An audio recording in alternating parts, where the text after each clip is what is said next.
दोस्तों एक बार फिर से स्वागत है आपका हमारे इस YouTube चैनल पोस्टमार्टम फैक्ट्स में। आज हम बात करेंगे दुनिया के सबसे फेमस गेम पबजी के बारे में। पबजी दुनिया के सबसे फेमस गेम्स में से एक है और हम में से शायद ही ऐसा कोई होगा जिसने पबजी के बारे में नहीं सुना होगा, क्योंकि इस गेम को सभी उम्र के लोग खेलना पसंद करते हैं। लेकिन क्या आपको पता है कि पबजी को बनाने वाला इंसान कौन है? वो कहते हैं ना, एक छोटा सा आइडिया आपकी पूरी लाइफ चेंज कर सकता है। इसी तरह पबजी ने भी किसी की लाइफ चेंज कर दी। बात हो रही है ब्रेंडन ग्रीन की। ब्रेंडन ही वो इंसान है जिन्होंने पबजी को बनाया है। ब्रेंडन की ज़िंदगी में एक समय ऐसा था जब उनके पास कोई काम नहीं था और उनका बैंक अकाउंट भी पूरी तरह से खाली था। लेकिन फिर पबजी ने इनकी ज़िंदगी को रातों रात बदल दिया। ब्रेंडन की लाइफ स्टोरी बहुत ही मोटिवेशनल है। ब्रेंडन आयरलैंड में पैदा हुए थे और इनके करियर की शुरुआत में ये एक फ़ोटोग्राफ़र और डीजे के तौर पर काम किया करते थे और साथ ही साथ पार्ट टाइम वेब डिज़ाइनर भी थे। ब्रेंडन अपनी लाइफ शादियों में फ़ोटोग्राफी करके और वेबसाइट को डिज़ाइन करके गुजार रहे थे और कभी कभी ये डीजे भी बन जाया करते थे। ब्रेंडन की लाइफ में कोई ख़ास मकसद नहीं था, बस इनको फ़ोटोग्राफी का काफ़ी शौक़ था और इसलिए इन्होंने ब्राज़ील जाने का फ़ैसला किया, जिसके बाद ये ब्राज़ील में फ़ोटोग्राफी करके अपना गुजारा करते थे। और फिर वहीं पर इनकी मुलाकात एक लड़की से हुई और फिर जल्दी ब्रेंडन ने उस लड़की से शादी कर ली।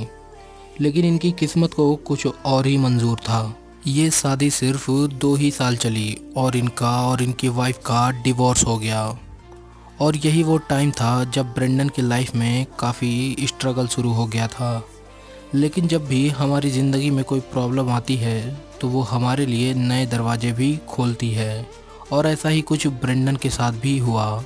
2013 में ब्रेंडन ब्राज़ील में थे और वहाँ पर फंस चुके थे क्योंकि उनके पास पैसे ख़त्म हो चुके थे और वे बहुत ही मुश्किल से अपना गुजारा कर रहे थे। ब्रेंडन के मुताबिक इनके पास उस समय इतने भी पैसे नहीं थे कि वे प्लेन का टिकट लेकर वापस अपने घर आयरलैंड जा सकें। इसलिए ब्रेंडन ने टिकट खरीदने के लिए पैसे जमा करने शुरू कर दिए। उन्होंने अपने खर्चे बिल्कुल कम कर दिए और वे ज़्यादातर अपना टाइम अपने रूम में स्पेंड करते थे ताकि इनसे ज़्यादा पैसे खर्च ना हों। और यही वो टाइम था जब ब्रेंडन ने वीडियो गेम्स खेलना शुरू कर दिया ताकि उनका टाइम पास हो सके। यहीं से ब्रेंडन को ऑनलाइन वीडियो गेम के बारे में पता चला। ब्रेंडन कोई गेम डेवलपर नहीं थे, लेकिन यहीं से उनका इंटरेस्ट गेम की तरफ बढ़ता चला गया। 2014 में इन्होंने पैसे जमा कर करके प्लेन की टिकट बुक कर ली और ये अपने घर वापस आयरलैंड आ गए थे। लेकिन इनकी लाइफ से स्ट्रगल अभी भी ख़त्म नहीं हुआ था। इनके पास अभी भी पैसे नहीं थे और इनका बैंक अकाउंट पूरी तरह से खाली था और इनको कोई जॉब भी नहीं मिल रही थी और यहाँ तक कि वे वेलफेयर के पैसों पर गुजारा करने पर मजबूर हो गए थे। यानी कि इनको आयरलैंड की गवर्नमेंट ज़िंदगी गुजारने के लिए थोड़े से पैसे देती थी क्योंकि ये बेरोज़गार थे। ब्रेंडन के लिए उनकी लाइफ ख़त्म हो चुकी थी। ब्रेंडन की उम्र लगभग 40 साल हो चुकी थी, लेकिन इनकी ज़िंदगी में नाकामियों के सिवाय कुछ भी नहीं था। इनका डिवोर्स भी हो चुका था और वे अब उनके पेरेंट्स के घर में रहते थे और इनके पेरेंट्स भी ब्रेंडन के लिए काफ़ी परेशान रहते थे। ब्रेंडन के पास करने के लिए कुछ भी नहीं था, इसलिए उन्होंने फ्री गेम्स के मॉडिफिकेशन बनाना शुरू कर दिए। ब्रेंडन को एक जापानीज़ मूवी बैटल रॉयल बहुत पसंद थी।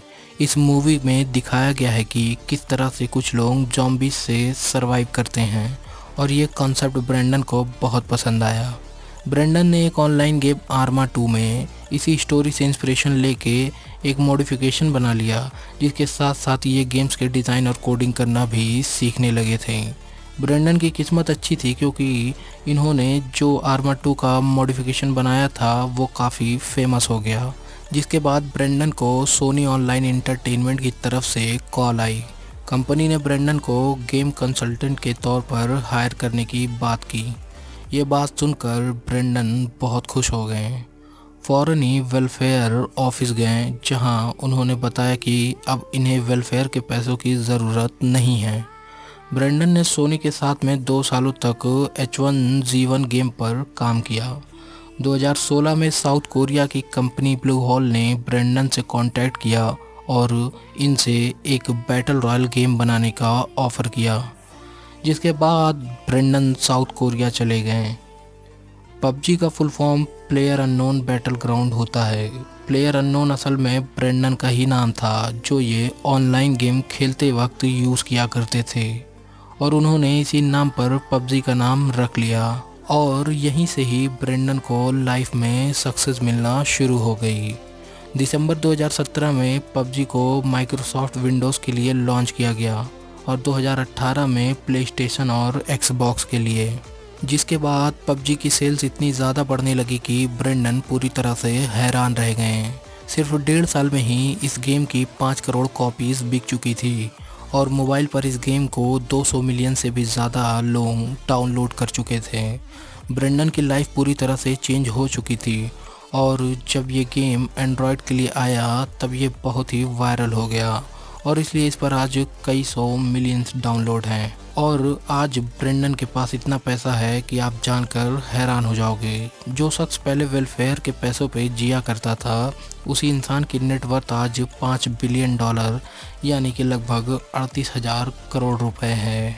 ब्रेंडन आज 44 साल के हैं और एम्स्टर्डम में रहते हैं, और इतना पैसा आने के बावजूद भी वे एक सिंपल लाइफ जीना पसंद करते हैं। एक इंटरव्यू के दौरान ब्रेंडन ने ये बताया कि उन्होंने जितना भी पैसा कमाया है वो पैसों को खुद से ज़्यादा अपनी बेटी पर खर्च करना चाहते हैं।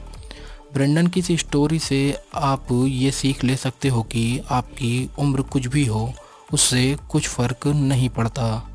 एक छोटा सा आइडिया, उस आइडिया पर बहुत सारी मेहनत आपकी ज़िंदगी को किसी भी समय बदल सकती है और आप किसी भी उम्र में कामयाबी को हासिल कर सकते हो। ब्रेंडन की स्टोरी एक बहुत ही मोटिवेशनल स्टोरी है। आपको ये वीडियो कैसी लगी नीचे कमेंट करके ज़रूर बताएं, और वीडियो पसंद आया हो तो लाइक और शेयर ज़रूर करें।